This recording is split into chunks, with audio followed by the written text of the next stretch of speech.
हरे कृष्ण, जय शिवराय मित्रांनो.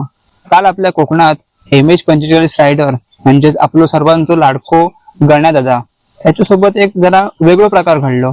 पर्सनली एक कोकणकर म्हणून मका ह्यो प्रकार अजिबात नाही आवडलो. त्यामुळे म्हटलं याच्यावर थोडा माझा मत व्यक्त करतोय.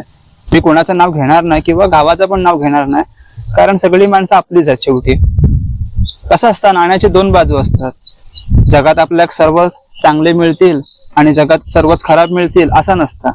थोडी माणसं चांगली भेटतील, थोडी माणसं वाईट भेटतील. कोकणातली माणसं सर्वांका जीव लावतात, असो आदर्श आपलो संपूर्ण जगात दिलो जाता.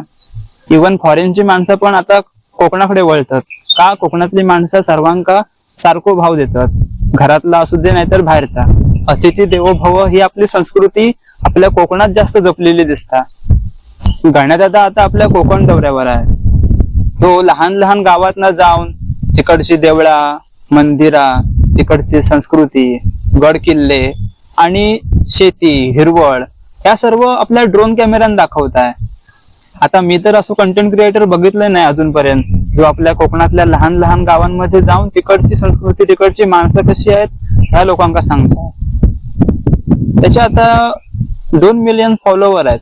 म्हणजे काय त्या माणसाची पोच आहे, 20 लाख त्याचे फॉलोअर्स आहेत. अशा माणसाची तुम्ही ओळख नाही आहे असं तुम्ही म्हणूच शकत नाही, कारण एक ब्रँड आहे तो शेवटी. आता जाऊ दे, जर थर्ड पार्टी कोण असतात, कधी अनोळखी व्यक्ती आहे, आपल्या गावात कधी आलेलो नाही, तर आपण त्याचं ह्या करणं ठीक आहे की कुठनं आला चौकशी करून त्याला हे करून जरा त्याला अर्ज बिर्ज लिहून आणि सांगणं बरोबर आहे. पण ह्या माणसाला संपूर्ण आता भारत ओळखतोय, बाहेरच्या देशात पण ओळखतायत, तर त्या माणसाशी असं वागणं बरोबर नाही कोकणकरांना. आता तो पुढे जाईल, सिंधुदुर्ग साईडला जाईल, देवगडच्या साईडला जाईल, तर तिकडे पण त्याला अशी जर भेटली ना वागणूक, तर तो आपल्या कोकणाबद्दल वाईट सर्वांना सांगेल. वाईट इन द सेन्स, त्याने काल त्या समुद्रावरची वाळू हातात घेऊन असं म्हटलंय की मी पुन्हा या गावात येणार नाही. आता सपोज करा त्याचे फॉलोअर्स त्याला जीव तोडून प्रेम देतात, ते काय म्हणतील, बघा ह्या गावात असं असं झालंय, याच्या बरोबर प्रकार, ह्या गावात आपण पण नको जाऊया. तर ही मेंटॅलिटी चेंज करायची असेल ना आपल्याला, तर सर्वांशी सारखं वागायला शिका. भले तो सेलिब्रिटी असेल किंवा कोण असेल, नॉर्मल जरी असेल तरी त्याच्याशी आदराने वागा, कारण तो आपला पाहुणा आहे. जेव्हा इकडे अशी बाहेरची माणसं येतील आणि आपल्याकडे प्रसिद्धी करतील, आपले गड किल्ले, समुद्र, आपली संस्कृती लोकांका दाखवतील, तेव्हा इकडे पर्यटनचा विकास होईल ना. जेव्हा 4 लोकांका समजात ना की अशी पण काय गावं आहेत जे बघण्यासारखी आहेत आणि तिकडे मंदिरं वगैरे पण चांगली आहेत, समुद्र वगैरे पण चांगले आहेत, माणसं चांगली आहेत, तर तेव्हा ती आपल्याला भेट देऊ येतील. असो आपलं पर्यटनाचा विकास होईल. त्याच्यामुळे तिकडचे लोक येतील, आपल्याकडे राहतील, जेवतील, खावतील, आपल्याकडचे कोकणी प्रोडक्ट घेतील. म्हणजे आपण त्यांना एक सर्व्हिस देऊन आपण आपली आर्थिक इकॉनॉमी सुधारू शकता. आपल्या कोकणात बाहेरच्या कंपन्या नाही आणायच्या आहेत, कारण बाहेरच्या कंपन्या आल्यावर सगळं भागास होणार आहे आपल्याला माहिती आहे. तर इन्कम सोर्स तर आपल्याला जनरेट करू पाहिजे. त्यासाठी आपल्या पर्यटनावर फोकस करणं गरजेचं आहे. दुसरं काही ना तुम्ही इन्कम करणार आहात. कंपन्यांमध्ये 9 ते 5 तुम्ही राहून करशाल जॉब, पण त्या कंपन्यांमुळे जे त्यांचे वाईट इफेक्ट पडतात, त्यांच्या कंपन्यातनं जे धूर बाहेर पडतात, त्याच्यामुळे आपली सर्वांची हिरवळ आहे ना ती नष्ट होत चालली आहे. त्याच्यामुळे हळूहळू आंबो कमी होत चाललो, आंब्यावर कीटक पडत चालले, फवारणे भरपूर होत चालले. त्याचे ते साईड इफेक्ट आहेत. जर ते आपल्याला नको असतील ना, तर आपल्या पर्यटनावर भर देणं भागच आहे. त्याच्यामुळे आपल्या अतिथी देवो भव ह्या कायम मनात आणि डोक्यात भरून ठेवलाच पाहिजे. तो माणूस आमच्या गोळपेत पण आलो होतो. त्यानं आमचं गाव एवढं प्रसिद्ध केलं ना, आमच्या गावावर त्यानं साधारण 4-5 व्हिडिओ बनवले नसतील. इकडची माणसाला चांगली आहेत, इकडची शेता चांगली आहेत. त्यानं ड्रोनने पण एक मोठी व्हिडिओ केला नव्हती. मका म्हणलं आवडली व्हिडिओ ती. तर म्हणजे तो एवढं प्रेमळ माणूस आहे ना. आणि फक्त व्हिडिओ केला म्हणून नाही, तर त्याच्याबरोबर मी पण व्हिडिओ केले होते. सकाळी मी गेलो होते शूट करू, त्याच म्हटलं कसं काय वगैरे विचारून त्याच्याबरोबर पण ती व्हिडिओ शूट केले. मी टाकलंय, खाली लिंक मध्ये देईन मी ती व्हिडिओ. पण त्याच्या अगोदर आम्ही आदल्या दिवशी रात्री त्याचा भेटू केला होता, साधारण 8:30च्या दरम्यान. तेव्हा तो एडिटिंग करत होतो आणि त्याला मरणाची झोप पण आली होती. तरी पण त्यांना आम्हाला आपले बेसिक गोष्टी सांगितल्या. त्यांना कसो काय हो प्रवास सुरू केल्या, तुम्ही कशा प्रकारे तुमच्या ह्याच्यात असा कंटेंट क्रिएशन करून चांगली अर्निंग करू शकता. म्हणजे त्याच्यामुळे ना एक सोशल मीडिया इन्फ्लुएन्सर बनतात आहेत पोरा.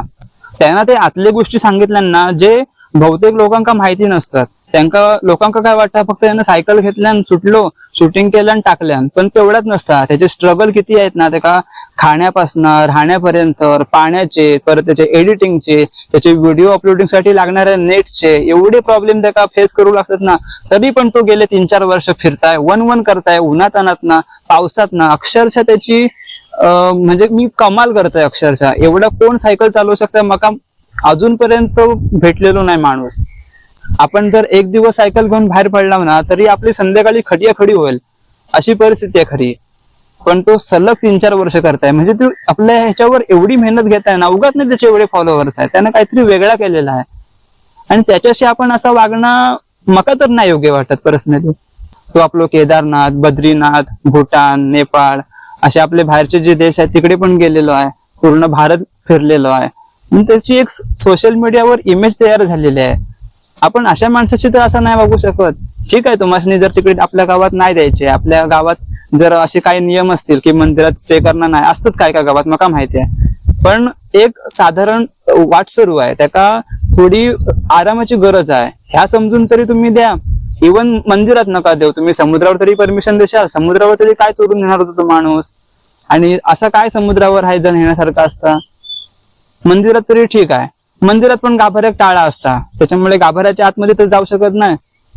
आता बाहेरच्या वरंड्यात काय तसं विशेष सामान नसतं, आणि असं तू काय नेणार होतो सायकलवरनं.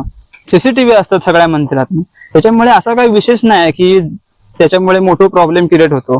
तुम्हाला जर आपल्या गावात नाही ठेवायचं असत ना तर त्याला सरळ सांगा की आमच्या गावात राहणं अलाउड नाही आहे, आमच्या सिक्युरिटी कन्सर्नमुळे तुम्ही पुढच्या गावात स्टे करा. ठीक आहे, बा संपला विषय ना. उगाच तरी तू परमिशन काढून ये, हे कर ते कर, असं नाही करायचं. तो महादेवांचं एवढं मोठं भक्त आहे ना की तो आपल्या व्हिडिओची स्टार्टिंग पण हर हर महादेव मित्रांनो अशी म्हणूनच करता.